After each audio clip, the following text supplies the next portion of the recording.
లూకాసు వార్త 10వ అధ్యాయము 17 నుంచి 24 వరకు ఉన్న వచనాలు. 17వ వచనం.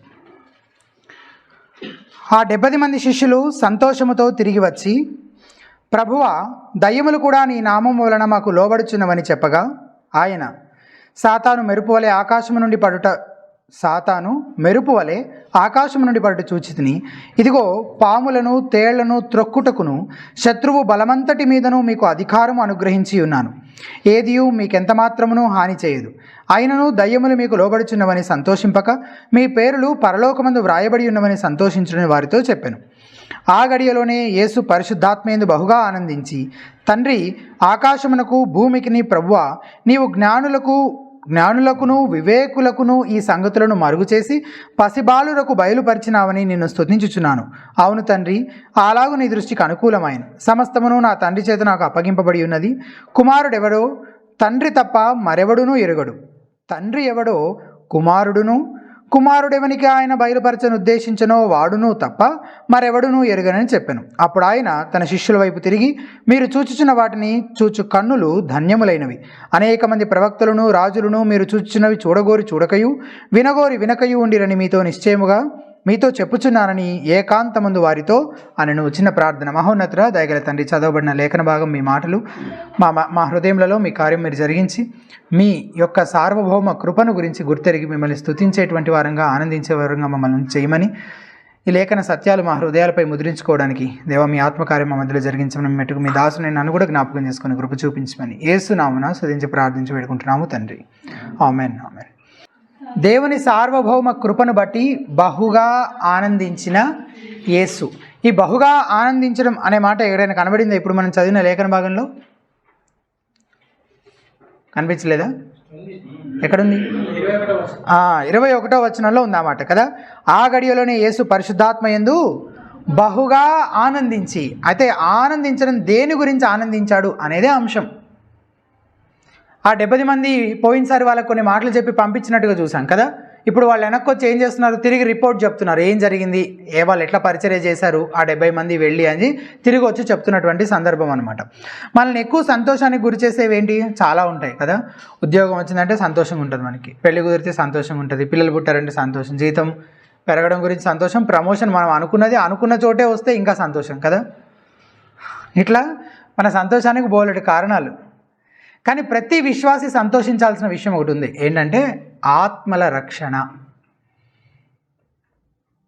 కానీ చాలాసార్లు దానికి ఎంత సంతోషంగా స్పందించాలో అంత సంతోషంగా మనం స్పందించమేమో అని అనిపిస్తుంది. ఉదాహరణకి ఎవరైనా ఒక చెల్లి తను ఎలా రక్షించబడిందో చెప్పింది అనుకుందాం. చాలామంది నేను చూసిన దాంట్లో చాలామంది ఎట్లా స్పందిస్తూ ఉంటారంటే, అవునా అలాగా అని, తర్వాత అమ్మ నాన్న క్రిస్టియన్స్ ఏనారా, ఒకవేళ అవునంటే మనసులో అయితే పెద్ద గొప్పే ఉందిలే, కాదని ఆమె హిందూ బ్యాక్గ్రౌండ్ ముస్లిం బ్యాక్గ్రౌండ్ అని చెప్పింది అనుకో, చాలా గ్రేట్ రా అసలు. అంతేగాని నిజంగా రక్షణను సువార్తను సరిగ్గా అర్థం చేసుకుని ఒక ఆత్మ రక్షించబడడాన్ని బట్టి యథార్థంగా సంతోషించే వాళ్ళు చాలా తక్కువగా కనబడుతుంటారు. అండ్ ఇలాంటి సందర్భాల్లో చాలామంది ఈ కాన్వర్జేషన్స్లోనే ఎట్లా జరుగుతాయి ఆ కాన్వర్జేషన్స్ అనే దాని గురించి ఆలోచన చేయండి కొంతసేపు. యూజువల్లీ ఇంకా వేరే ఏవో విషయాలు మాట్లాడుతూ ఉంటారనమాట. ఇంకా వేరే అంటే ఇంకా మీరు you can fill the gap. వేరే అంటే నువ్వు ఎక్కడ పుట్టావు, ఏం చేస్తున్నావు, ఏవేవో మాట్లాడుతుంటారనమాట. అంటే ఆమె చెప్తున్న దానికి సరిగ్గా స్పందించేవాళ్ళు నిజంగా దాన్ని ఆ స్థాయిలో అంటే సంతోషించాల్సినంత మేరకు సంతోషించారనమాట. చిన్న ఉదాహరణ మనకు అర్థం కావడానికి. మనం కనుక సర్వీస్ అయిపోయాక ఫెలోషిప్ మీలప్పుడు ఏం మాట్లాడుకుంటాం? ప్రసంగం గురించి తప్ప మిగిలిన అన్నీ మాట్లాడుకుంటాం కదా. అలా అనమాట. అంటే ఆ చెల్లి సాక్ష్యం వారిని ఎలాగైతే కదిలించలేదో, ప్రసంగం కూడా మనల్ని తిరిగి స్పందించేంత, మళ్ళీ దాని గురించి మాట్లాడుకునేంత మేరకు మనల్ని బహుశా కదిలించలేకపోవడమో ప్రభావితం చేయకపోవడమో జరిగి ఉండాలి కదా. అందుకే మనం వేరే ఏవేవో మాట్లాడుకుంటూ ఉంటాం. అంటే అవన్నీ బట్టి వాటన్నిటి మీద మనకి ఇంట్రెస్ట్ ఉంది బేసిక్గా, అందుకే మాట్లాడుతున్నాం కదా. లేకపోతే ఎందుకు మాట్లాడతాం? అట్లా స్పందిస్తూ ఉంటారనమాట చాలామంది ఒక వ్యక్తి రక్షణ గురించి. అవన్నీ మాట్లాడుకోవడం నేను తప్పని చెప్పట్లేదు, కానీ అవే మాట్లాడుకోవడం అంటే ఒకసారి ఆలోచించాలి. మన మనసు ఎక్కడుంది, మనం ఏ విషయాలను బట్టి సంతోషిస్తున్నామో అది మన హృదయ స్థితిని గురించి తెలియజేస్తుంది కదా. తాత్కాలికమైన ఇహ సంబంధమైన వాటిని బట్టి ఎక్కువ సంతోషిస్తున్నామా, లేక నిత్యత్వానికి సంబంధించినవి పరసంబంధమైన వాటి గురించి ఎక్కువగా సంతోషిస్తున్నామా అని ఆలోచించుకోవాలి. కొత్త కారు కొనుక్కోవడాన్ని బట్టి ఎక్కువ సంతోషిస్తున్నామా, లేక ఇటీవలే రక్షణ పొందిన ఒక చెల్లి ఒక తమ్ముడు గురించి ఎక్కువ సంతోషిస్తున్నామా? ఈ మాటల్ని మన మనసులో ఉంచుకొని ఈరోజు ఈ వాక్య భాగం కోసం మనము ఆలోచన చేద్దాము. ఈరోజు వాక్య భాగంలో ఒక ప్రత్యేకమైన కొన్ని మాటలు ఉన్నాయన్నమాట. ఏంటవి? బహుగా ఆనందించెను అన్నమాట. ఇందాక నేను ఆల్రెడీ చూపించాను కదా. ఈ మాటలు ఈ ఒక్క సందర్భంలోనే కనబడతాయి అన్నమాట. యేసు క్రీస్తు ప్రభు వారు బహుగా ఆనందించిన సందర్భం ఇది ఒకటే. సంతోషించినట్లు ఇంకో 2 సందర్భాల్లో చదువుతాం మనం యోహాను సువార్తలో, కానీ ఆయన బహుగా ఆనందించినట్టు మాత్రం ఇక్కడ మాత్రమే చెప్పబడింది. పరిశుద్ధాత్మలో బహుగా సంతోషించినట్లు ఆయన ఇక్కడ చదువుతున్నాం. ఇంతకీ దేని గురించి సంతోషించాడు అనేదే ఈరోజు అంశం కదా. దేని గురించి సంతోషించాడంటే ఆయన పంపించిన 70 మంది తిరిగి వచ్చి వారు జరిగించిన పరిచర్య గురించి, దేవుని సార్వభౌమ కృప అనేక ఆత్మల్ని ఎలా రక్షించిందో తెలుసుకుని దానిని బట్టి ఆయన సంతోషిస్తున్నాడు. మనం కూడా యేసులాగా ఆ కారణాన్ని బట్టి అత్యధికంగా సంతోషించవలసినటువంటి వారము, ఆనందించవలసినటువంటి వారు. సరే, మొదటిది ఏంటి? పాయింట్ నెంబర్ 1, దేవుని సార్వభౌమ కృప అంటే అర్థం రక్షణ యెహోవాదే, మనిషిదేమీ లేదు. పాపము నుండి, దేవుని తీర్పు నుండి రక్షణ యెహోవా వలననే కలుగుతుంది, అందులో మనదేమీ లేదు. కాబట్టి అతిశయ కారణం ఏమైనా ఉందా? అందులో మనం అతిశయపడడానికి, గొప్ప అనుకోవడానికి ఏమైనా ఉందా? ఏమీ లేదు కదా. దానికి సంబంధించిన కొన్ని వాక్య భాగాలు చూద్దాం. కొరింథీయులకు రాసిన మొదటి పత్రిక 1వ అధ్యాయము 27 నుంచి ఉన్న వచన భాగం ఒకసారి చదువుదాం. కొరింథీయులకు రాసిన మొదటి పత్రిక 1వ అధ్యాయము 27 నుంచి 29. 1 Corinthians chapter 1 verses 27 through 29. నేను చదువుతున్నాను చూడండి. 27వ వచనం. ఏ శరీరియు, తీసారా అందరూ? ఏ శరీరియు దేవుని ఎదుట అతిశయింపకుండునట్లు జ్ఞానులను సిగ్గుపరచుటకు లోకములో నుండి వెర్రివారిని దేవుడు ఏర్పరచుకొని ఉన్నాడు. బలవంతులైన వారిని సిగ్గుపరచుటకు లోకములో బలహీనులైన వారిని దేవుడు ఏర్పరచుకొని ఉన్నాడు. ఎన్నికైన వారిని వ్యర్థము చేయుటకు లోకములో నీచులైన వారిని, తృణీకరింపబడిన వారిని, ఎన్నిక లేని వారిని దేవుడు ఏర్పరచుకొని ఉన్నాడు. ఇప్పుడు మనం చదివిన ఈ 3 వచనాల్లో రిపీట్ అయినటువంటి వర్డ్స్ ఏంటి? అందరూ ఏకీభవిస్తున్నారా? అదొకటే కాదు, కలపాలి. దేవుడు ఏర్పరచుకొని ఉన్నాడు అనేది ఎన్నిసార్లు రిపీట్ అయింది? ఎన్నిసార్లు? 3 times. 3 సార్లు ఒకే విషయాన్ని నొక్కి చెప్తున్నాడు. ఏంటది? దేవుడు ఏర్పరచుకున్నాడు. ఆయన ఏర్పాటుకు కారణం మనలో లేదు కాబట్టి అతిశయించడానికి కారణం లేదని చెప్తున్నాడు పౌలు కదా. పౌలు ఇంకా మాట్లాడుతూ 30వ వచనంలో ఏమంటున్నాడు? అయితే ఆయన మూలముగా మీరు క్రీస్తు యేసునందున్నారు. 31వ వచనం. అతిశయించువాడు ప్రభువునందే అతిశయింపవలెనని వ్రాయబడిన నెరవేరినట్లు దేవుని మూలముగా ఆయన మనకు జ్ఞానమును, నీతియు, పరిశుద్ధతయు, విమోచనము. ఆయన అంటే మొత్తం అంతా, మన రక్షణ అంతా ఆయనే. ఇంకా అందులో మనదేమీ లేదు, అతిశయించడానికి ఏమీ లేదు, మనం అతిశయించడానికి ఏమీ లేదు అన్నాడు. ఇదే సత్యాన్ని అపోస్తలుడైన యోహాను కూడా చెప్తాడు. యోహాను సువార్త 1వ అధ్యాయము 12-13 వచనాల్లో ఒకసారి చదువుదామా. యోహాను సువార్త 1వ అధ్యాయము 12వ వచనము, 13వ వచనము. 12వ వచనం. John 1:12-13. 1st chapter verses 12 and 13. తన్ను ఎందరు అంగీకరించిరో వారికి అందరికీ, అనగా తన నామముందు విశ్వాసం ఉంచిన వారికి దేవుని పిల్లలగుటకు ఆయన అధికారం అనుగ్రహించెను. వారు దేవుని వలన పుట్టిన వారే గాని రక్తము వలనను, శరీరేచ్ఛల వలనను, మనుషేచ్ఛల వలనను పుట్టిన వారు కారు. పైన తన్ను ఎందరు అంగీకరించిరో, విశ్వాసం ఉంచిన వారికి అనే మాటలు ఏం తెలియజేస్తున్నాయి? మనిషి యొక్క బాధ్యత గురించి తెలియజేస్తున్నాయి. అవునా? అవి ఎవరు చేయాలి? దేవుడు చేస్తాడు మన పక్షాన.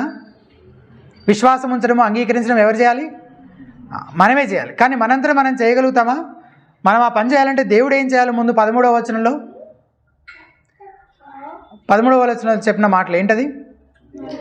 దేవుని వలన పుట్టిన వారే కానీ, అంటే ఒక వ్యక్తి తిరిగి జన్మించకుండా, తిరిగి పుట్టకుండా విశ్వాసం ఉంచడము, అంగీకరించడం ఎట్లా సాధ్యపడుతుంది?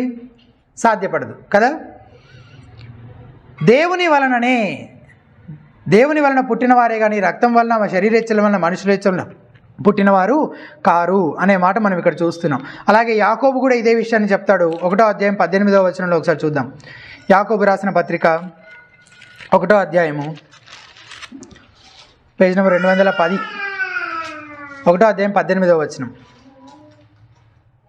ఆయన తాను సృష్టించిన వాటిలో మనము ప్రథమ ఫలముగా ఉండునట్లు సత్యవాక్యము వలన మనలను తన సంకల్ప ప్రకారము కనెను. తన సంకల్ప ప్రకారము కనెను. Of his own will he brought us fourth. తన సంకల్ప ప్రకారం ఆయన మనలను కన్నాడు. కొందరు ఏమంటారు కొందరు దేవుడు రక్షణను ప్రారంభిస్తాడు, కానీ అది అల్టిమేట్గా మనం విశ్వసిస్తామా లేదా అన్న దానిపైన ఆధారపడి ఉంటుంది అని చెప్తారు కదా. విన్నారా మీరు? ఇట్లా రక్షణ దేవుడు ప్రారంభిస్తాడు, కానీ అల్టిమేట్గా మనం విశ్వసిస్తామా లేదా అన్న దానిపైన ఆధారపడి ఉంటుందని చెప్తారనమాట. అస్సలు కాదు. మనకు విశ్వాసము, మారు మనసు అన్నీ ఎవరు అనుగ్రహిస్తున్నారు? దేవుడే అనుగ్రహిస్తున్నాడు. ఎఫెసీయులకు రాసిన పత్రిక 2:8-9 మనకు చాలా పరిచయం ఉన్న వాక్య భాగ్యం కదా.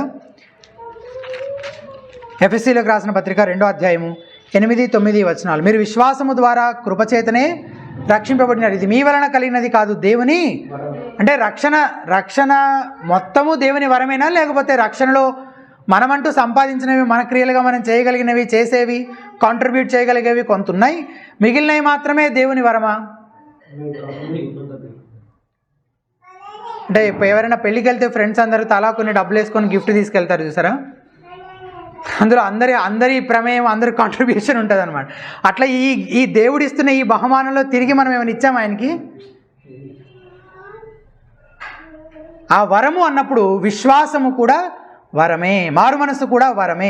ఆ విషయాల గురించి మనం ఇంకొక 2 రిఫరెన్సెస్ చదువుదాము. ఫిలిప్పీలకు రాసిన పత్రిక 1:29 ఒక మాట ఉంది. నాకు ఈ వచనాలు చదువుతున్నప్పుడు ఎంత ఇన్ ఏ ఫ్రెష్ వే మన రక్షణకు, ఏర్పాటుకు, దేవుని సార్వభౌమత్వానికి సంబంధించిన మాటలే అయినా మళ్ళీ చదువుతున్నప్పుడు మళ్ళీ వాటిని చాలా ఫ్రెష్గా మళ్ళీ చూడడానికి దేవుడు సహాయం చేస్తూ వచ్చాడు. ఫిలిప్పీలకు రాసిన పత్రిక 30వ ఇంగ్లీష్లో 29లో ఉంది, తెలుగులో 30th. క్రీస్తునందు విశ్వాసం ఉంచడం మాత్రమే గాక ఆయన పక్షమున శ్రమపడుటయు ఆయన పక్షమున మీకు అనుగ్రహింపబడెను. ఇంగ్లీష్లో for it has been granted to you. అంటే విశ్వాసం అనేది ఏంటి? అనుగ్రహము. అవునా? విశ్వాసం అనేది ఏంటి? అనుగ్రహం. నువ్వు విశ్వసించాలా? అవును. కానీ అది ఎవరు అనుగ్రహించాలి? నీకు దేవుడు అనుగ్రహించాలి. అపోస్తల కార్యాల గ్రంథం 11:18 యాక్ట్స్ చాప్టర్ 11:18.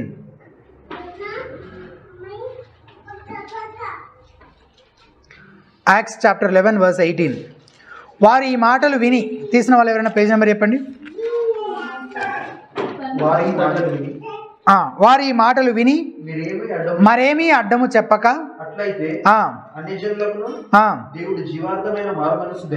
మారు మనస్సును దయచేసి ఉన్నాడని. చూసారా ఆ మాటలు? ఇందాక మనం ఏం చూసాము? విశ్వాసమును అనుగ్రహించడం గురించి చదివాం. ఇప్పుడు మారు మనస్సును దయచేయడం గురించి చదువుతున్నాం కదా. ఇవే మాటలు మారు మనసును దయచేయడం గురించి, మారు మనసును దయచేయును అనే సేమ్ ఇవే వర్డ్స్ 2 తిమోతి 2:25లో కూడా మనం చదువుతాం. రిఫరెన్స్ నోట్ చేసుకుని తర్వాత మీరు ఆ వచనాలను చూసే ప్రయత్నం చేయండి. సో మనం ఇప్పుడు మొదటిగా చూస్తున్నటువంటి అంశము దేవుని సార్వభౌమ కృప అంటే ఏంటి, దాని అర్థం ఏంటి అంటే, కృప ద్వారా మనం ఏం చేయబడుతున్నాం? రక్షించబడుతున్నాం. అది సార్వభౌమ అధికారముతో ఎవరు నిర్ణయిస్తున్నారు, ఎవరు మనలో కార్యం చేస్తున్నారు, ఎవరు మనల్ని రక్షిస్తున్నారంటే అది కేవలము దేవుడు మాత్రమే. జగత్తు పునాది వేయకముందే దేవుడు ఎవరిని ఎరిగెనో, ఎవరిని ఆయన ఏర్పరచుకున్నాడో వారినే ఆయన ఆకర్షిస్తున్నాడు.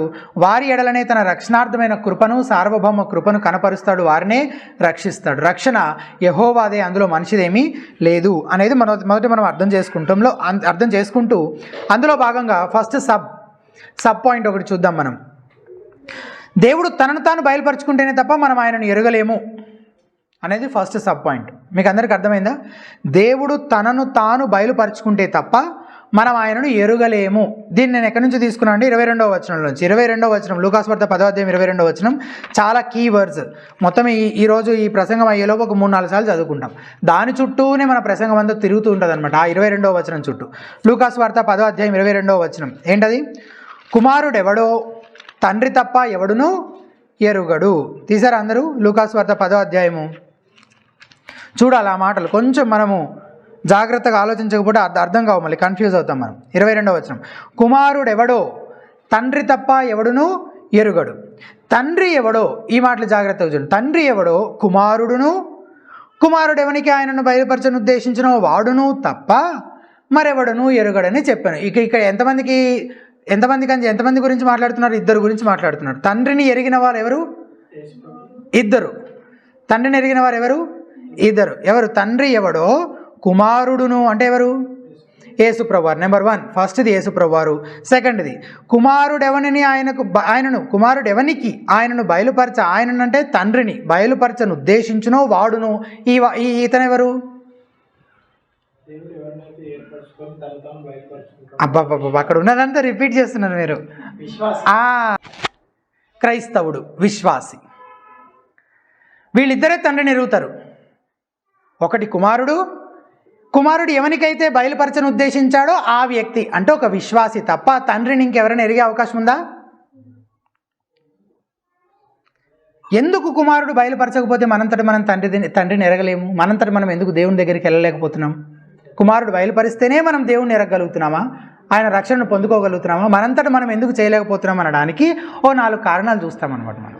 ఓకే, అందులో మొదటిది నెంబర్ 1 క్విక్గానే చూస్తాం. మొదటిది, మన జ్ఞానము, మన మేధస్సు, మన ఆలోచన, మన శక్తి అన్నీ పరిమితి కలిగినవి. We are finite beings, limited. మనకున్న జ్ఞానము పరిమితం, మనకున్న శక్తి పరిమితం, అన్ని లిమిటెడ్గానే ఉన్నాయి కదా. అటువంటి మనము అపరిమితుడు, అనంతుడు అయినటువంటి దేవుణ్ణి తెలుసుకోవటము కానీ, అర్థం చేసుకోవడం కానీ, ఎరగటం కానీ సాధ్యపడదు. ఫిలాసఫీ, తత్వశాస్త్రము లేదా తత్వజ్ఞానం అంటారు. దాని ప్రకారము వాళ్ళు దేవుణ్ణి ఎరగడానికి ఎట్లా స్టార్ట్ చేస్తారు? మనిషితో ప్రారంభించి మనిషి కోణంలో నుంచి దేవుణ్ణి అర్థం చేసుకోవడానికి ప్రయత్నం చేస్తుంటారు. కాబట్టి అట్లా దేవుణ్ణి ఎరగడం సాధ్యపడుతుందా మనిషికి? ఎప్పటికీ సాధ్యపడదు. పరిమితి కలిగిన మన బుర్రతోటి త్రిత్వమై ఉన్న ఆ దేవుని మనస్సుని, ఆలోచనను మనం అర్థం చేసుకోవడము సాధ్యపడదు. మరే ఇతర మనిషి కూడా మనకు ఆ విషయంలో సహాయం చేయలేడు. కేవలము దైవ మానవుడైన యేసు క్రీస్తు తప్ప, ఆయన ద్వారా మనకు బయలుపరచబడితే తప్ప మనము తండ్రిని ఎరిగేటువంటి అవకాశమే మనంతరం మనం తెలుసుకోలేము. ఇంకే మనిషి కూడా మనకు ఆ విషయంలో సహాయం చేయలేడు, కేవలము యేసుక్రీస్తు తప్ప. యోహాను సువార్త 14వ అధ్యాయం 9వ వచనంలో ఒక మంచి మాట ఉంటుంది చూడండి. యోహాను సువార్త 14వ అధ్యాయం 9వ వచనంలో యేసు ప్రభువారు ఫిలిప్పుతో చెప్తూ ఉన్నటువంటి మాటలు మనం చదువుతాం. ఏంటది? ఫిలిప్పు పేజ్ నెంబర్ 95 యేసు ప్రభువారు ఫిలిప్పుతో అంటున్నారు, ఫిలిప్పు, నేను ఇంతకాలము మీ యొద్ద ఉండినను నీవు నన్ను ఎరగవా?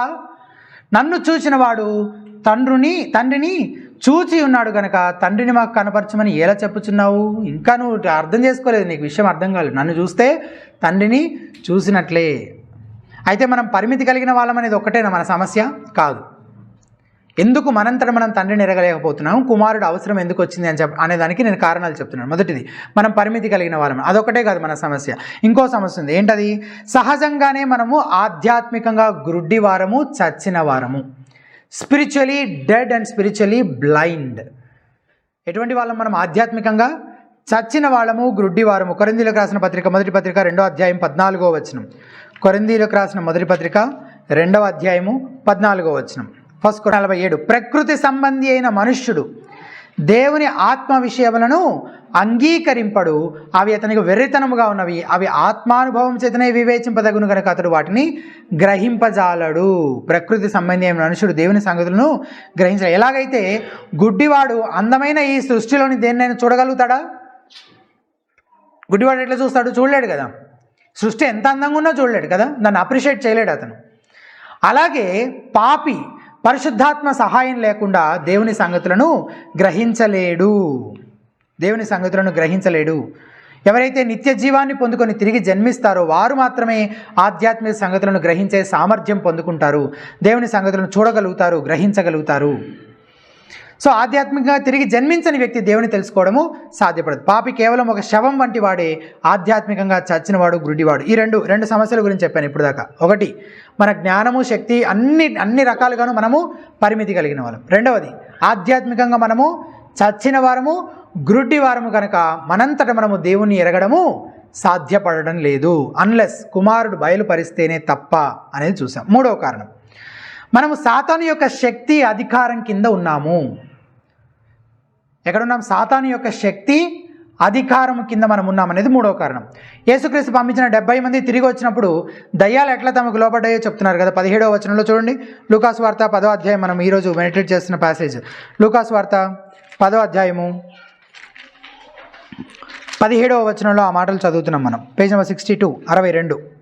ఆ 70 మంది శిష్యులు సంతోషంతో తిరిగి వచ్చి, ప్రభువా, దయ్యములు కూడా నీ నామం వలన మాకు లోబడుచున్నవని చెప్పగా యేసు అందుకు స్పందిస్తూ ఆయన ఏమన్నాడు చూడండి, ఆయన సాతాను మెరుపు వలె ఆకాశం నుండి పడుట చూచి తిని, ఇదిగో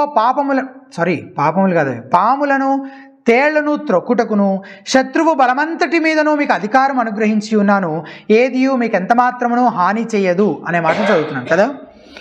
సాతాను పైన, దయ్యముల పైన ఆ 70 మందికి అపోస్తలుల మాదిరిగానే సహజాతీతమైన ప్రత్యేకమైన శక్తి, సామర్థ్యము, వరము ఆయన అనుగ్రహించాడు. ఇది మనకు సంబంధించింది కాదు. ఈ మాటలు చూపించి చూసారా, పాముల మీద, తేళ్ల మీద, దయ్యముల మీద, ఇంకా వాడి శక్తిని అంతటి మీద సాతాను పైన దేవుడు మనకు అధికారం ఇచ్చేశాడని మనం అనుకోవడానికి కాదు. అంటే ఈ వచనాలను బట్టి అలా మనకు డైరెక్ట్గా అన్వయించుకోవడానికి వీల్లేదు అని చెప్తున్నాను. ఈ మాటలు ఎవరికి మాత్రమే ప్రత్యేకము? ఈ 70 మందికి మాత్రమే ప్రత్యేకం. అవునా? కొన్ని వరాలు ఎలాగైతే అపోస్తలులకు మాత్రమే ఇవ్వబడ్డాయో అలాగే ఈ ప్రత్యేకమైన, అందుకే సాధారణమైన సామర్థ్యాలు కాదు ఇవి, ఏమంటున్నాము, సహజాతీతమైన, సూపర్ న్యాచురల్, అటువంటి సామర్థ్యము, శక్తి వీళ్ళకి అనుగ్రహించబడింది ఈ 70 మందికి. అలాగే ఈ పాములు, తేళ్ల గురించి 2 రకాలుగా దాన్ని తీసుకోవచ్చు అనమాట. ఒకటి ఏంటంటే అది సాతాను సైన్యాన్ని సూచిస్తూ ఉండొచ్చు. ఎందుకంటే పాములు, సర్పములు, తేళ్లు ఈ 2 మాటలు సాతాను వాడి దూతల గురించి ప్రకటన గ్రంథంలోనూ ఇంకా వేరే వేరే వాక్య భాగాల్లో వాడబడినట్లు మనం చూస్తామన్నమాట. సో అలంకారప్రాయంగా సాతాన్ని వాడి దూతలను ఉద్దేశించి ఈ మాటలు చెప్తుండొచ్చు. లేకపోతే ఇప్పుడు ఈ 70 మంది ఎక్కడికి వెళ్ళారు? వేరే వేరే ప్రాంతాల్లో పరిచర్య చేయడానికి వెళ్ళారు కదా.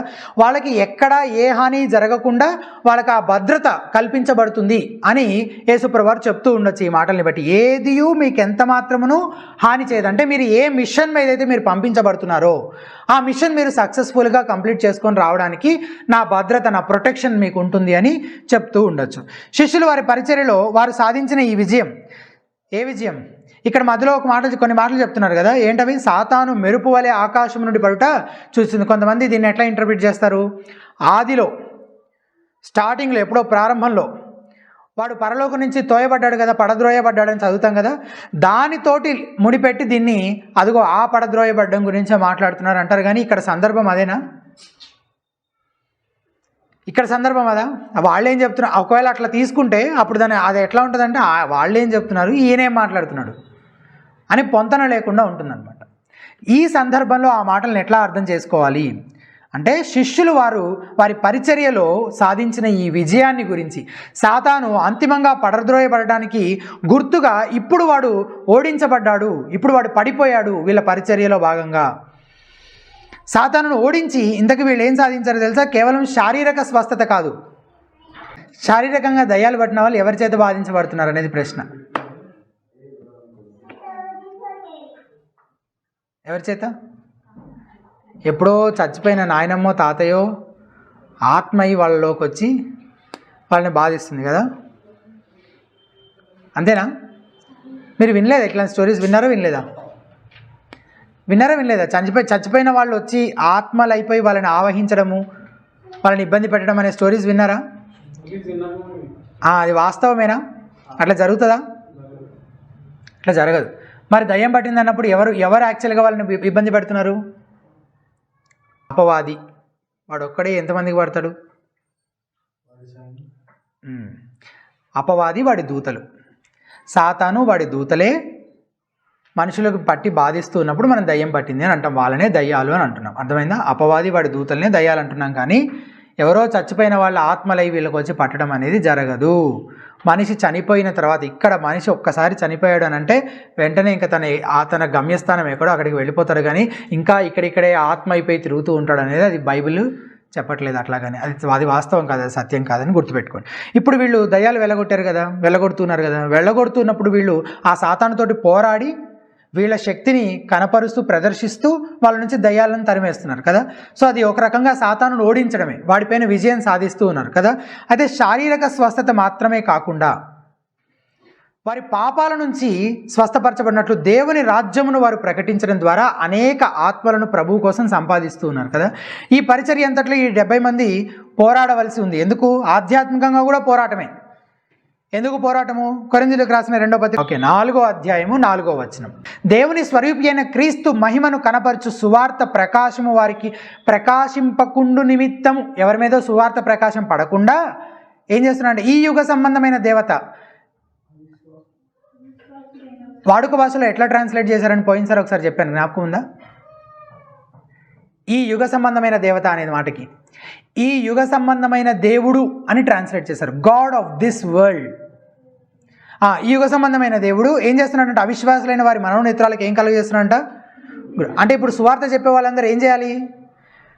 ఈ అపవాదితోటి పోరాడి ఆ ఆత్మను ప్రభువు కోసం సంపాదించే ప్రయత్నం చేయాలి కదా. వాడు ఏం చేస్తున్నాడు? గ్రుడ్డితనాన్ని కలుగజేస్తున్నాడు. ఆ సువార్త ప్రకాశం వాళ్ళ మీద పడకుండా, వారి మనోనేత్రములు తెరిచి వారి సత్యాన్ని గ్రహించకుండా వీడు ఏం చేస్తున్నాడు? అడ్డుపడుతున్నాడు. కొలస్సీలకు రాసిన పత్రిక 1వ అధ్యాయము 13వ వచనంలో ఒక మాట ఉంది చూడండి. కొలస్సీలకు రాసిన పత్రిక 1వ అధ్యాయము 13వ వచనము ఏంటది? 1:13. ఆయన మనలను అంధకార సంబంధమైన అధికారములో నుండి విడుదల చేసి తాను ప్రేమించిన తన కుమారుని యొక్క రాజ్య నివాసులనుగా చేశాను. ఎక్కడి నుంచి విడిపించాడంట? అంధకార సంబంధమైన అధికారములో నుండి. మనం ఏం చూస్తున్నాము? సాతాను యొక్క శక్తి, అధికారం కింద మనం ఉన్నటువంటి వాళ్ళం కాబట్టి మనంతట మనము దేవుని ఎరుగుట అసాధ్యము అనే మాట చెప్తున్నాను నేను. తిమోతికి రాసిన 2వ పత్రిక 2వ అధ్యాయం 25వ వచనంలో కూడా ఒక మాట ఉంది చూడండి. తిమోతికి రాసిన 2వ పత్రిక 2వ అధ్యాయము 25వ వచనము.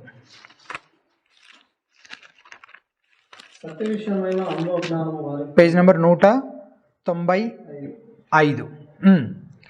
అందువలన 25వ వచనం, సాతాను తన ఇష్టము చొప్పున చెరపట్టిన వీరు వారి ఉరిలో నుండి తప్పించుకొని మేలుకొనేదరేమోనని అనే మాట చూసారా? ఎవరి ఊరి అంట? సాతాను తన ఇష్టం చొప్పున చెరపట్టిన, అంటే మనుషులందరూ ఎట్లా ఉన్నారు? సాతాను యొక్క చెరలో ఉన్నారు కదా, వాడి యొక్క బంధకాల్లో ఉన్నారు. చెరపట్టిన వీరు వాని ఉరిలో నుండి. దేవుడు తనను తాను బయలుపరుచుకుంటేనే తప్ప మనం ఆయనను ఎరగలేము, ఆయన రక్షణను పొందుకోలేము అనడానికి మనం ఏం చూస్తాం ఇప్పుడు దాకా? 3 కారణాలు మనం చూస్తాం కదా. ఏంటంటే మనము పరిమితి కలిగినటువంటి వారము, రెండవది ఆధ్యాత్మికంగా చచ్చిన వారము, గ్రుడ్డివారము, మూడవది సాతాను యొక్క శక్తి, అధికారం కింద మనము ఉన్నాము. ఇక 4వది దేవుడు తనను తాను బయలుపరుచుకుంటేనే తప్ప మనం ఆయన ఎరగలేము అనడానికి 4వ కారణం, దేవుడు తనను తాను మనకు బయలుపరిచి తీరాల్సిందే అన్నటువంటి నియమం ఏమైనా ఉందా? క్వశ్చన్. దేవుడు ఖచ్చితంగా నన్ను రక్షించాల్సిందే, దేవుడు ఖచ్చితంగా పలానా వ్యక్తిని రక్షించాల్సిందే అన్న నియమం ఏమైనా ఉందా? కంపల్సరీ రక్షించి తీరాల్సిందే అని ఎవరైనా ఆయన క్వశ్చన్ చేస్తారా? చేయగలరా? కాదు. దేవుడికి ఉన్నటువంటి ఒక లక్షణము, ఆయన ఎవరికి బద్ధుడు కాడు. ఎవరికి లెక్క అప్పగించాల్సినటువంటి స్థితిలో దేవుడు ఎప్పుడు లేడు, ఉండడు. ఎవరికి బద్ధుడు కాడు దేవుడు. ఎవరికి జవాబుదారీ కాదు ఆయన. 22వ వచనంలో మళ్ళీ 22వ వచనం మళ్ళీ వెళ్తుంటాం మనం. లూకాసు వార్త 10వ అధ్యాయం 22వ వచనం. అందులో ఒక మాట చూడండి. కుమారుడెవనికి ఆయనను బయలుపరచను ఉద్దేశించునో వాళ్ళకు బయలుపరుస్తాడు. ఎవరికి బయలుపరచకూడదని అనుకుంటాడో వాళ్ళకి బయలుపరచడు. అంటే ఎవరిని రక్షించాలి, ఎవరి పట్ల కృప చూపించాలి అన్న నిర్ణయం ఎవరు చేస్తున్నారు? దేవుడే చేస్తున్నాడు. దేవుడే చేస్తున్నాడు. ఆయనకే అధికారం ఉంది. అందుకే ఆయన సార్వభౌముడు అని అంటున్నాం మనం కదా. 21వ వచనంలో ఒక మాట ఉంది చూడండి. 21వ వచనంలో, తండ్రి, ఆకాశమునకు భూమికి నీ ప్రభువా, నీవు జ్ఞానులకు వివేకులకును ఈ సంగతులు మరుగు చేసి పసిబాలులకు బయలుపరిచినావని నేను స్తుతించుచున్నాను. అవును తండ్రి, అలాగూ నీ దృష్టికి అనుకూలమైన, for such was your gracious will, అదే నీ చిత్తము, అదే నీ దృష్టికి అనుకూలము, అదే దేవుని సంకల్పం. ఏంటది? కొందరినేమో ఏర్పరచుకోవడము, మరికొందరినేమో ఆధ్యాత్మిక అంధత్వంలోనే విడిచిపెట్టేయడం. అదే దేవుని సంకల్పం. దేవుడు అందరినీ రక్షించాలనుకుంటున్నాడా? మరి నరకం ఎందుకు ఇంకా? సో దేవుడు అందరినీ రక్షించాలనుకోవట్లేదు. అందరినీ రక్షించాలనుకుంటే రక్షించగలడా? సో అనుకున్నది ఆయన సమర్థుడైనప్పుడు చేసేస్తాడు. చేయలేకపోతే ఆయన అసమర్థుడైన దేవుడు అయిపోతాడు. మన దేవుడు అటువంటి దేవుడు కాదు. సో ఎవరినైతే ఆయన ఏర్పాటులో, ఎన్నికలో ఆయన ఉద్దేశించాడో వారిని తప్పక రక్షించేటువంటి దేవుడు. కానీ ఈ ఏర్పాటు ఒకవేళ అందరినీ ఉద్దేశించింది అయితే, తండ్రిని బయలుపరచడం అందరికీ బయలుపరచడం అయితే అప్పుడు అసలు ఏర్పాటు అన్న మాటకు అర్థమే ఉండదు. దేవుడు అబ్రహాముని ఏర్పరచుకున్నాడు, ఆయన తండ్రిని, సహోదరులను, పొరుగువారిని కాదు. దేవుడు ఇస్సాకును ఏర్పరచుకున్నాడు, ఇష్మాయేల్ని కాదు. దేవుడు యాకోబుని ఏర్పాటు చేసుకున్నాడు, ఏశావుని ద్వేషించాడు. పౌలేమంటాడు, ఏర్పాటును అనుసరించిన దేవుని సంకల్పము క్రియల మూలముగా కాక అని అంటాడు. రోమాపత్రిక 9వ అధ్యాయం 11వ వచనం చూడండి ఒకసారి. ఈ మాటలు మనం ఎన్నిసార్లు చదివినా ఏం నష్టం లేదు, మళ్ళీ మళ్ళీ మళ్ళీ మళ్ళీ చదివినా ఏం పర్వాలేదు. అవి మన బ్రెయిన్స్లోకి, మన మనసులోకి పూర్తిగా ఇంకిపోవాలన్నమాట. రోమాపత్రిక 9వ అధ్యాయం 11వ వచనం, ఏర్పాటును అనుసరించిన దేవుని సంకల్పము క్రియల మూలముగా కాక పిలుచువాని మూలముగానే నిలకడగా ఉండు నిమిత్తము. పిల్లలంటే ఎవరు ఈ సందర్భంలో? ఏశావు, యాకోబులు. పిల్లలు ఇంకా పుట్టి మేలైనను కీడైన చేయకముందే పెద్దవాడు చిన్నవానికి దాసులుగానే ఆమెతో చెప్పాడు. కాగా పొందగోరు వాని వలనైనను ప్రయాసపడు వాని వలనైనను కాదు, కానీ కరుణించు దేవుని వలననే అగును. నీ క్రియలను బట్టి కాదు, నీ ప్రయాసను బట్టి కాదు, నిన్ను బట్టి కాదు. పొందగోరు బోవు వాని అంటే ఇప్పుడు మనం రక్షణను పొందుకునేది మనం పొందగోరు వాని వలన కాదు, వాని ప్రయాస వల్ల కాదు, వాని క్రియల వలన కాదు. వాడు ఇంకా పుట్టి మేలు కీడు ఇంకా ఏమి చేయకముందే, ఎప్పుడో జగత్తు పునాది వేయకముందే ఆయన తన సంకల్పము చొప్పున, తన చిత్తము చొప్పున, తన ఏర్పాటు చొప్పున ఆయన ఏం చేశాడు? మనల్ని ఎన్నుకున్నాడు, ఏర్పరిచాడు. ఇప్పటి వరకు మనం ఏం చూస్తూ వచ్చాం? దేవుని సార్వభౌమ కృప అంటే ఏంటో ఆలోచిస్తూ వచ్చాం కదా. దేవుని సార్వభౌమ కృప, మొదటిగా దేవుడు తనను తాను బయలుపరుచుకుంటేనే తప్ప మనం ఆయనను ఎరగలేము అనడానికి ఎన్ని కారణాలు చూసాం? మనము 4 కారణాలు చూసాం. ఇప్పుడు రెండవదిగా ఇందులోనే సబ్ పాయింట్, ఫస్ట్ పాయింట్లోనే సబ్ పాయింట్ 2, చాలా చిన్న విషయము. దేవుడు తన ఏర్పాట్లో ఉన్న వారికి ఎలా తన రక్షణను బయలుపరచాలని ఉద్దేశించాడు? సింపుల్ క్వశ్చనే. మనంతట మనం ఆయన ఎరగలేము, ఆయనే బయలుపరచాలి. ఎట్లా బయలుపరచాలని ఉద్దేశించాడు దేవుడు? కుమారుని ద్వారా, తన కుమారుడైన క్రీస్తు ద్వారా. మీకు ఎవరికైనా దేవుడు ప్రత్యక్షమై కనిపించి వినిపించి మీకు ఏమైనా సువార్త చెప్పాడా? కాదు కదా. దేవుని మనం ఎట్లా ఎరుగుతున్నాము? తండ్రిని మనం ఎట్లా ఎరిగాము? కుమారుని ద్వారా. కుమారుని ద్వారానే మనం తండ్రిని ఎరగగలం తప్ప వేరే మార్గం ఏమీ. తండ్రిని చూసిన వాళ్ళు ఎవరు లేరు కదా ఇప్పటిదాకా. తండ్రితో మాట్లాడిన వాళ్ళు, తండ్రి స్వరం విన్న వాళ్ళు ఎవరైనా ఉన్నారా? బ్రతకరు. మనిషి బ్రతకలేడు అనమాట. దేవుని స్వరం నిజంగా విని దేవుని చూస్తే కళ్ళారా మనిషి బ్రతికే అవకాశమే. ఎవరైనా దేవుని ఎరిగారు అని అంటే, దేవుడు ప్రత్యక్షత వాళ్ళు పొందుకున్నారంటే అది కేవలం కుమారుని ద్వారానే. యోహాను సువార్త 10వ అధ్యాయము 24 నుంచి ఉన్న మాటలు ఒకసారి చదువుదాం. యోహాను సువార్త 10వ అధ్యాయము 24 నుంచి ఉన్న మాటలు. యోహాను సువార్త 10వ అధ్యాయము 24 నుంచి. యూదులు ఆయన తట్టు పోగై, నీవు క్రీస్తు అయితే మాతో స్పష్టముగా చెప్పు. ఇంకెంతకాలం మమ్మల్ని కన్ఫ్యూజ్ చేస్తావు? నువ్వు క్రీస్తు అయితే చెప్పేసేయి. అందుకు యేసు, మీతో చెప్పితిని కానీ మీరు నమ్మరు. నేను నా తండ్రి నామమందు చేయించిన క్రియలు నన్ను గూర్చి సాక్ష్యం ఇచ్చినవి. అయితే మీరు నా గొర్రెల్లో చేరిన వారు కారు కనుక మీరు నమ్మరు. నా గొర్రెలు నా స్వరము వినును, నేను వాటిని ఎరుగుదును, అవి నన్ను వెంబడించును. నేను వాటికి నిత్య జీవమును ఇచ్చుచున్నాను కనుక అవి ఎన్నటికీ నశింపవు. ఎవడునో వాటిని నా చేతిలో నుండి అపహరింపవు. ఎవరైనా ఆయన చేతిలో నుంచి అపహరించాలంటే ఆ వ్యక్తి దేవుడి కంటే శక్తివంతుడై ఉండాలి. అంతేనా? దేవుని చేతిలో నుంచి, దేవుడు నిత్య జీవాన్ని నుంచి రక్షించుకోవాలనుకున్న ఒక వ్యక్తిని దేవుని చేతిలో నుంచి ఎవరైనా దొంగిలించగలిగారంటే ఆ దొంగిలించే వ్యక్తి దేవుని కంటే శక్తివంతుడై ఉండాలి. అలాంటి వాళ్ళు ఎవరు ఉన్నారా? దేవుని సార్వభౌమ కృప అంటే అర్థం రక్షణ సంపూర్ణంగా యెహోవాదే, యెహోవా వలనే కలుగును, అందులో మనిషిదేమీ లేదు. దేవుడు తనను తాను బయలుపరుచుకుంటేనే తప్ప మనం ఆయన ఎరగలేము. దేవుడు తన ఏర్పాట్లో ఉన్న వారికి క్రీస్తు ద్వారానే తన రక్షణను బయలుపరచాలని ఉద్దేశించాడు. ఈ 2 ప్రాముఖ్యమైన సత్యాలు ఫస్ట్ పాయింట్లో భాగంగా మనం చూస్తాం. పాయింట్ నెంబర్ 2, ఇవి 2 కొంచెం క్విక్గానే చూస్తాం. రెండవ పాయింట్ నెంబర్ 2, దేవుని సార్వభౌమ కృప యేసుక్రీస్తులో గొప్ప ఆనందాన్ని కలగజేసిందంట కదా. ఎందుకు? దానికి కూడా ఒక 4 కారణాల రూపంలో చూద్దాం మనం. ఎందుకు ఆయనలో అంత గొప్ప ఆనందం కలిగిందంటే, మొదటిగా తన రక్షణ విషయంలో ఒకవేళ మనిషి క్రెడిట్ తీసుకోవాలని ఏమాత్రం చూసినా, రక్షణలో ఏ దశలో జరిగిన దాని గురించి అయినా క్రెడిట్ తీసుకోవాలని చూస్తే అది దేవుని మహిమను సంపూర్ణంగా దొంగిలించడమే అవుతుంది. ఇక్కడ చూడండి ఒకసారి. God is not going to share his glory with any one else. దేవుడు తన మహిమని ఎవరితోనే పంచుకోవడానికి ఆయన ఇష్టపడడు. ఏదైనా ఒక పని తలపెట్టినప్పుడు అందరం తలా ఒక చెయ్యి వేస్తాం కదా. అప్పుడు అందరికీ క్రెడిట్ వస్తుంది దాంట్లో. అట్లా రక్షణ విషయంలో కూడా నేను కూడా ఎంతో కొంత చేశాను కాబట్టి నేను కొంచెం క్రెడిట్ తీసుకుంటాను, కొంచెం క్రెడిట్ దేవునికి ఇస్తాను అని అంటే అట్లా కుదరదు. బైబిల్లో రెండు ఆప్షన్స్ ఉన్నాయి. అయితే నీ రక్షణ విషయంలో నువ్వే తండ్రి మహిమను దొంగిలించి ఆయనని సింహాసనంపై నుంచి దించేసి నువ్వే దానిపైన కూర్చొని నేనే సార్వభౌముని అని నువ్వు చెప్పాలి. రెండవది, కాదు ప్రభువా నాదేమీ లేదు, రక్షణ అంతా నీదే కాబట్టి సమస్త మహిమ నీకే చెందాలి అని దేవునికి ఇచ్చేయడం. ఈ రెండే ఉన్నాయి. ఈ థర్డ్ ఆప్షన్ లేదు, కొంచెం మహిమ నేను కొంచెం మహిమ నీకు అనే ఆప్షన్ బైబిల్లో అట్లా కుదరదు. అయితే నువ్వు దొంగిలించేసినట్టు మొత్తంగా, లేదా మొత్తంగా ఆయనకు ఆపాదించేసినట్టు. మనం ప్రభువునందే అతిశయించాలి అని ఇందాక కొరింథీయులకు రాసిన పత్రికలో మనం చదివాం కదా. సమస్త మహిమ ఆయనకు మాత్రమే చెల్లించాలి. యేసు సంతోషించడానికి ఒక కారణం తండ్రి మహిమపరచబడతాడు అనేది ఒక కారణం అన్నమాట. ఒక వ్యక్తి రక్షించబడటం వల్ల ఏం జరుగుతుంది? తండ్రి మహిమపరచబడతాడు. దేవుని సార్వభౌమ కృపను బట్టి యేసు సంతోషించాడు, ఎందుకంటే అది తండ్రిని మహిమపరుస్తుంది. రెండవది, దేవుని సార్వభౌమ కృపను బట్టి యేసు ఆనందించాడు, ఎందుకంటే అది సాతాను శక్తిని ఓడించింది. ఇందులో ఇందాక మనం చూసాం కదా, 17వ వచనంలో వాళ్ళ రిపోర్ట్లో మనం చూసాం కదా. అసలు దేవుడు ఇంకా ఈ భూమిపైన సాతాను ఎందుకు అధికారం ఉండేలాగా అనుమతిస్తున్నాడు ఏమో మనకు తెలియదు. కానీ మనకు ఖచ్చితంగా తెలిసిన విషయం ఏంటంటే ఒక రోజు రాబోతుంది, ఆ రోజున వాడు ఏమవుతాడు? వారిని మోసపరిచిన అపవాది అగ్నిగంధకములు గల గుండములో పడవేయబడెను. Lake of fire and sulphur అని ఉంటుంది.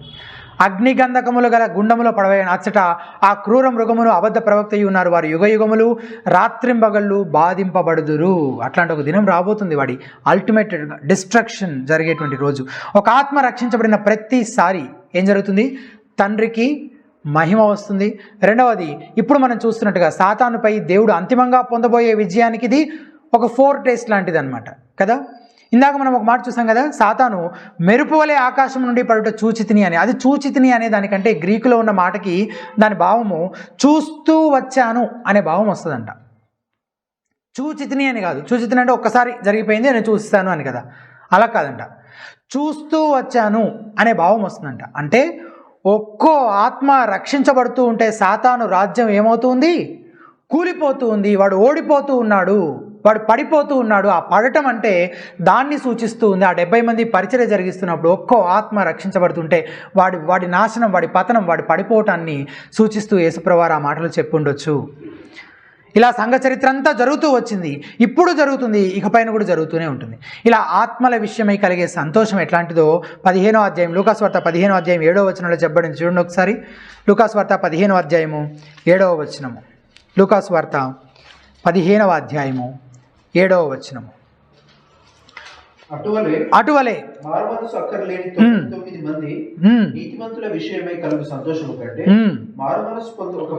మారు మనసు పొందు ఒక్క పాపి విషయమై పరలోకమందు ఎక్కువ సంతోషము.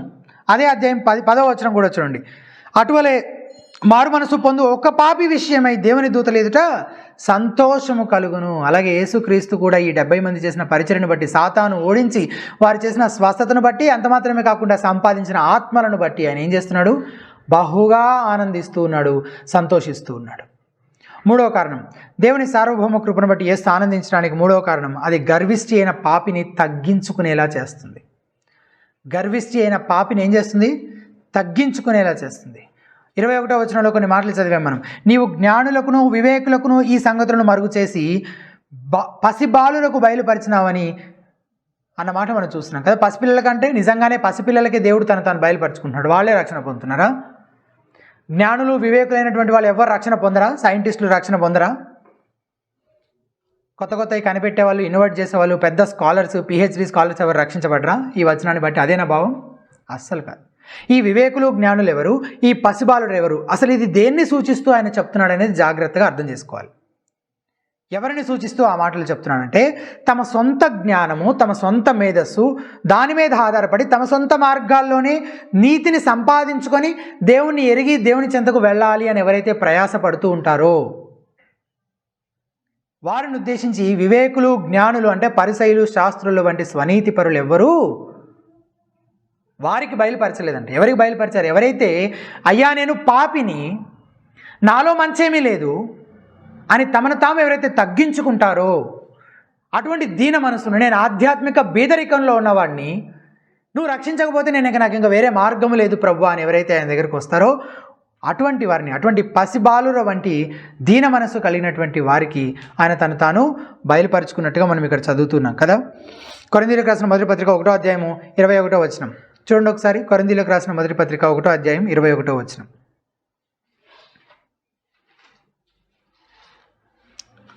దేవుని జ్ఞానానుసారముగా, పేజ్ నెంబర్ ఎంత? 126, 126. దేవుని జ్ఞానానుసారముగా 1వ అధ్యాయం 21వ వచనం. లోకము తన జ్ఞానము చేత దేవుని ఎరుగకుండినందున, చూసారా, లోకం తన జ్ఞానం చేత దేవుని ఎరుగుతుందా? లోకము తన జ్ఞానం చేత దేవుని ఎరగడం ఎప్పటికీ సాధ్యపడదు. ఎరగకుండినందున సువార్త ప్రకటనయను వెర్రితనము చేత నమ్మువారిని రక్షించడం దేవుని దయాపూర్వక సంకల్పమాయను. ఎక్కడ దాకా ఎందుకు? పౌలే మంచి విద్యావంతుడు కదా, మంచి స్కాలర్, ఇంటలెక్చువల్ పర్సన్, మంచి మేధావి. కానీ అవి ఏవైనా అతన్ని రక్షించాయా? అతనికి ఉన్న జ్ఞానము, ధర్మశాస్త్రం మీద ఉన్నటువంటి అతని పాండిత్యము, అవేవైనా, అతని గోత్రము, అతను ఎవరి దగ్గర శిష్యుడిగా ఉన్నాడు, అవేవైనా అతన్ని రక్షించాయా? దేవునితోటి తన సంబంధాన్ని పునరుద్ధరించుకోవడానికి సహాయపడ్డాయంటే అవి ఏవి సహాయపడలేదు. అవి కేవలం అతను గర్వించడానికే కారణమైనవి తప్ప అతన్ని రక్షించడానికి ఏ రకంగానూ ఉపయోగపడలేదు. అందుకే ఫిలిప్పీ 3:7 ఏమన్నాడు? అయినను ఏవేవి నాకు లాభకరం ఉండేనో వాటిని క్రీస్తు నిమిత్తము నష్టముగా ఎంచుకొంటిని. ముందు లాభకరంలే, కానీ క్రీస్తును సంపాదించుకోవడానికి ఏమైనా ఉపయోగపడ్డాయా? అప్పుడు అవన్నీ ఏంటి? నష్టమే కదా. అపహాసకులనైనా అపహసించును, దీనుని ఎడలైన దయచూపును అని సామెతలు 3:34 చదువుతాం. అలాగే 1 పేతురు 5:5 దేవుడు అహంకారులను ఎదిరించి దీనులకు కృప అనుగ్రహించును అనే మాట చదువుతాం. సో దేవుడు ఎవరిలో అయితే ఆయన కార్యం చేస్తాడో ఆ వ్యక్తి తనను తాను తగ్గించుకొని రక్షకుని అవసరతను గుర్తెరిగి దేవుని కనికరాన్ని నమ్ముకొని తనలో ఏ మంచి ఏ గొప్పతనము లేదని ఆయన పాదాల చెంతకు వస్తాడు. అలా గర్విష్ఠులైన పాపులలో తన కృపాకార్యం జరిగించి వారిని తగ్గించుకునేటట్లు ఆయన చేస్తాడు. అందును బట్టి యేసు సంతోషిస్తున్నాడు. ఇది 3వ కారణం. 4వది, దేవుని సార్వభౌమ కృపను బట్టి యేసు ఆనందించడానికి ఇంకో కారణం ఏంటంటే తన ఎన్నికలో వారిలో పరిశుద్ధతను ఆయన కలగజేస్తాడు, పెంపరజేస్తాడు. Hill purify, పరిశుద్ధపరుస్తాడు. గర్వము, ఈ మాట చూడండి ఒకసారి జాగ్రత్తగా వినండి. గర్వము సమస్త దుర్గుణాలకు తల్లి అయితే తగ్గింపు సమస్త సద్గుణాలకు తల్లి అంట.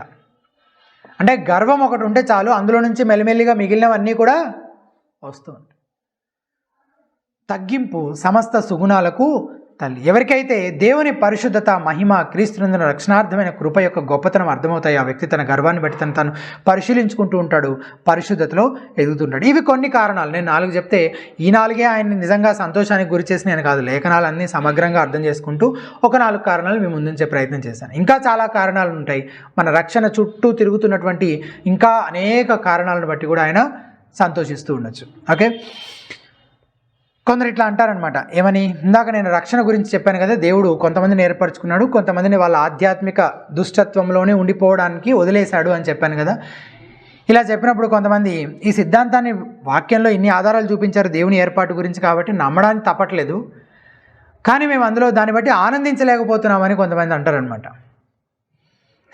కదా. అట్లట్లా దేవుడు నాశనానికి కొంతమందిని వదిలేస్తాడు అని దాన్ని దాంట్లో యాక్సెప్ట్ చేయడానికి తప్పట్లేదు, ఎందుకు? వాక్యం చాలా స్పష్టంగా ఉంది కాబట్టి. కానీ ఆనందించడానికి కష్టం అవుతుందని చెప్పి మీరు క్రీస్తు స్వారూప్యంలోనికి మార్చబడుతూ ఉన్నారు, ఒకవేళ మీకు నమ్మడం కష్టం కాకపోతే. కాబట్టి ఇబ్బంది ఏం లేదు. యేసుక్రీస్తు దేని యందు ఆనందించాడో మనం కూడా వాటి యందు ఆనందించడం నేర్చుకోవాలి. సో ప్రాథమికంగా 3 విషయాలు. దేవుని సార్వభౌమ కృప అంటే ఏంటో మనం చూసాము, దాన్ని బట్టే యేసుక్రీస్తు బహుగా ఆనందిస్తున్నాడు అని దానికి కారణాలు చూసాము. అవే కారణాలను బట్టి, అట్లాంటి కారణాలను బట్టి మనని కూడా ఆనందించమని చెప్తున్నాడు. అదే 3rd పాయింట్ మనం చూస్తుంది. దేవుని సార్వభౌమ కృప మనలో కూడా గొప్ప ఆనందాన్ని కలుగజేయాలి. ఆ సార్వభౌమ కృప అంటే ఏంటి? అది యేసుక్రీస్తు బహుగా ఆనందించడానికి కారణం ఎట్లా అయింది? మనము కూడా దాన్ని బట్టే బహుగా ఆనందించే వారంగా ఉండాలి. ఆయన ఒక 4 కారణాలు ఆయన దేన్ని బట్టి అయితే ఆనందించాడో వాటిని బట్టి మనం కూడా ఆనందిస్తాం కదా. ఒక వ్యక్తి రక్షించబడితే, ఒక ఆత్మ రక్షించబడితే ఏమవుతుంది? తండ్రి మహిమపరచబడతాడు. ఇంకా సాతాను ఓడించబడి వాడిపై విజయం సాధించడం జరుగుతుంది. ఇంకా పరిశుద్ధత కలగజేస్తాడు, పరిశుద్ధతను పెంపార చేస్తాడని చూసాం. గర్వంతో కూడిన వాళ్ళ హృదయాలను తగ్గించుకునేలాగా చేస్తాడు కదా. ఇట్లా ఒక గర్విష్టి తనను తాను తగ్గించుకొని దేవుని పాదాల చెంతకు రావడం ఎంత సంతోషించే విషయం కదా. సో ఈ కారణాలు మాత్రమే కాకుండా ఇంకొన్ని కారణాలను బట్టి కూడా మనం సంతోషించవలసినటువంటి వారం. 20వ వచనంలో యేసుప్రభువు ఒక చిన్న కరెక్షన్ చెప్తున్నారు. చూడండి ఒకసారి 20వ వచనం, లూకాసు వార్త 10వ అధ్యాయం 20వ వచనం. అందులో ఒక చిన్న కరెక్షన్ చెప్తున్నారు ఆయన. ఏంటా కరెక్షను? వాళ్ళు ఏం చేస్తున్నారు, సాతాను శక్తులను ఎలా ఓడించారో వాటిని బట్టి చాలా ఎగ్జైట్ అవుతున్నారు కదా. వాళ్ళు నీ నామం మేము దయ్యాలను కూడా మాకు లోబడుతున్నాయని వాటిని బట్టి పాపం చాలా ఎగ్జైట్ అవుతున్నారు. అయితే వాటిని బట్టి ఆనందించొద్దని చెప్పట్లేదు, కానీ అంతకంటే ప్రాముఖ్యమైన వాటిపైకి ఆయన దృష్టి మళ్ళిస్తున్నాడు. మనం అత్యధికంగా బహుగా ఆనందించాల్సింది మొదటిగా ప్రాథమికంగా ఏంటంటే 20వ వచనం, ఆయనను దయ్యములు మీకు లోబడుచున్నామని సంతోషింపక మీ పేరులు పరలోకమందు వ్రాయబడి ఉన్నవని సంతోషించుడి. దేని బట్టి సంతోషించాలి? మన పేర్లు పరలోకం అంటే మనం చేస్తున్న పరిచర్య సంగతులన్నీ తర్వాత, నీ ద్వారా దేవుడు జరిగిస్తున్న పరిచర్య తర్వాత, కానీ ప్రాథమికంగా నువ్వు దేన్ని బట్టి సంతోషించాలి? నీ పేరు పరలోకమందు రాయబడి ఉన్నది అనే దాన్ని బట్టి మనం ఎక్కువగా సంతోషించాలి. పరిచర్యలో ఎన్నో ఆటుపోట్లు ఉంటాయి, జయాపజయాలు ఉంటాయి, కానీ దేవుని కృపచేత రక్షించబడిన మనకు స్థిరమైన రక్షణ ఆనందం అనుగ్రహించబడింది. ఆయన చేత రక్షించబడిన వారు నిత్యత్వం వరకు భద్రపరచబడతారన్న నిశ్చయత అనుగ్రహించబడింది. కాబట్టి దాన్ని బట్టి మనము ప్రాథమికంగా సంతోషించవలసినటువంటి వారం. ఓకే, మొదటిది మన పేరు పరలోకమందు రాయబడి ఉన్నది కాబట్టి అనేది ఒక కారణం. ఇంకా ఎక్స్ట్రా రీజన్స్ చెప్తున్నాను, ఇంకొక 3. అందులో మొదటిది. రెండవది, ఇంకో కారణం ఏంటంటే ఇది నిత్యత్వానికి సంబంధించినది. ఇది నిత్యత్వానికి సంబంధించినది కాబట్టి అన్ని సంతోషాల్లోకి వెళ్ళా మన గొప్ప సంతోషం ఏమై ఉండాలంటే అది మన రక్షణే. క్రీస్తుని ఎరుగనటువంటి వారు ఎక్కువగా వేటిని బట్టి ఆనందిస్తారు? తాత్కాలికమైన వాటిని బట్టి ఆనందిస్తుంటారు కదా. ఇందాక నేను కొన్ని ఎగ్జాంపుల్స్ చెప్పాను, ఒకసారి రిమైండ్ చేయండి నాకు. మామూలుగా క్రిస్టియన్స్ కానటువంటి వాళ్ళు, అవిశ్వాసులు వేటిని బట్టి ఎక్కువగా ఆనందిస్తుంటారు? అంటే మనం కూడా ఆనందిస్తాం వాటిని బట్టి. కొన్ని ఎగ్జాంపుల్స్ చెప్పాను కదా స్టార్టింగ్లో. ఆ కారు కొనుక్కునే దాన్ని బట్టి, ఇంకా వివాహం జరిగితే, ఇంకా జాబ్ వస్తే, ఇంకా జాబ్ విదేశాల్లో వస్తే,